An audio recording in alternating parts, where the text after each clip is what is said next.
ಬೆಂಗಳೂರು ಬಿಟ್ಟರೆ ರಾಜ್ಯದೊಳಗೆ ಎರಡನೇ ದೊಡ್ಡ ಜಿಲ್ಲೆ ಅಂತೇಳಿ ಯಾವುದಾದ್ರೂ ಗುರುತಿಸಿಕೊಂಡಿದ್ರೆ ಅದು ಬೆಳಗಾವಿ ಜಿಲ್ಲೆ. 18 ಶಾಸಕರ ಕ್ಷೇತ್ರಗಳನ್ನು ಹೊಂದಿರುವಂಥ ಕ್ಷೇತ್ರ ಇದು, ಜಿಲ್ಲೆ ಇದು. ಅದರ ಜೊತೆಗೆ ಜನಸಂಖ್ಯೆಯ ದೃಷ್ಟಿಯಿಂದ, ಅದರ ಜೊತೆಗೇ ವಿಸ್ತೀರ್ಣದ ದೃಷ್ಟಿಯಿಂದ ವಿಚಾರ ಮಾಡಿದರೆ ಅತ್ಯಂತ ದೊಡ್ಡ ಜಿಲ್ಲೆ. ಅದೇ ಕಾರಣದಿಂದ ಈ ಭಾಗದ ಜನರ ಕೋರಿಕೆಗೆ ಪೂರಕವಾಗಿ ಹಿಂದಿನ ಸರ್ಕಾರಗಳು ಆಯೋಗಗಳನ್ನು 3-4 ಆಯೋಗಗಳನ್ನು ನೇಮಿಸಿದ್ರು.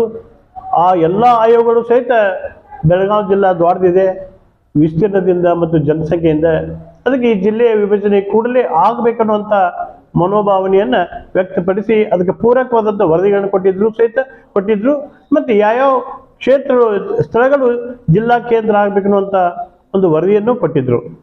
ಬಹುಶಃ ಆ ವರದಿಗಳಿಗೆ ಪೂರಕವಾಗಿ ಮತ್ತು ಆಡಳಿತಾತ್ಮಕ ಅನುಕೂಲತೆ ಏನು ಮಾಡಿದ್ರೆ ಸೂಕ್ತ ಆಕೈತಿ ಬೆಳಗಾವಿ ಜಿಲ್ಲೆಯಲ್ಲಿ ಅನ್ನುವಂಥ ಭಾವನೆಯನ್ನು ವಿಚಾರ ಇಟ್ಟುಕೊಂಡು ಕೇಸಿದ್ದ ಆಡಳಿತಾತ್ಮಕ ವ್ಯವಸ್ಥೆಗೆ ಪೂರಕವಾಗಿನ ಮತ್ತು ಕಾರ್ಯಾಂಗದ ಉನ್ನತ ವಲಯ ಏನು ಒಂದು ವರದಿ ಕೊಡ್ತೈತಿ, ಆಯೋಗಗಳು ಏನು ವರದಿ ಕೊಟ್ಟವು, ಆ ಎಲ್ಲ ವಿಷಯಗಳನ್ನು ಸಹಿತ ಕೂಲಂಕುಷವಾಗಿ ಅವತ್ತೇ ಸನ್ಮಾನ್ಯ ಶ್ರೀ ಜೆ.ಎಚ್. ಪಾಟೀಲ್ರವರು ಈ ರಾಜ್ಯದ ಮುಖ್ಯಮಂತ್ರಿಗಳಿದ್ದಾಗ ಅದನ್ನೆಲ್ಲ ಗಮನಿಸಿ ಒಂದು ನಿರ್ಣಯ ಮಾಡಿದರು.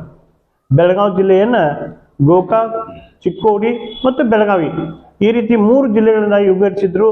ಗೋಕಾಕ್ ಮತ್ತು ಚಿಕ್ಕೋಡಿ 2 ಹೊಸ ಜಿಲ್ಲೆಗಳನ್ನು ರಚನೆ ಮಾಡಿದರು. ಅವತ್ತು ಅದಕ್ಕೆ ಅಂತಿಮ ಮುದ್ರೆಯನ್ನು ಒಟ್ಟಿದ್ರು.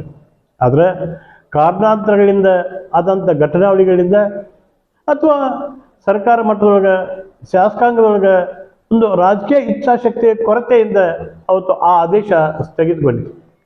ಆದರೆ ನಮ್ಮ ಗೋಕಾಕ್ ಜಿಲ್ಲಾ ರಚನೆ ಆಗಬೇಕು ಅಂತ ಹೋರಾಟ ಮಾತ್ರ ಸುಮಾರು 4 ದಶಕಗಳಿಂದ ನಿರಂತರವಾಗಿ ಅತ್ಯಂತ ಪ್ರಖರ ರೀತಿಯಲ್ಲಿ ಮಾಡ್ಕೊಂಡು ಬಂದಿದ್ದೀವಿ.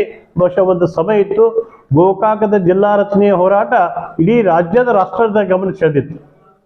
ಆದರೆ ಬಹುಶಃ ಇವತ್ತಿನ ಸ್ಥಿತಿಯಲ್ಲಿ ದುರ್ದೈವ.